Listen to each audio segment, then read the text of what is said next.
లోపల నుండి, మనుష్యుని లోపల నుండి అనగా మనుష్యులు హృదయం అంటే గుండెకాయ కాదు. గుండెకాయ ఆలోచన చేయదండి. గుండెకాయ అనేది ఒక పంపు లాంటిది.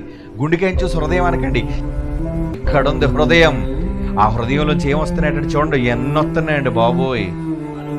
దురాలోచనలు, జారత్వము, దొంగతనము, నరహత్య, వ్యభిచారం, లోభం, చెడుతనం, కృత్రిమములు, కామ వికారములు, మత్సరము, దేవదూషణ, అహంభావం, అవివేకం.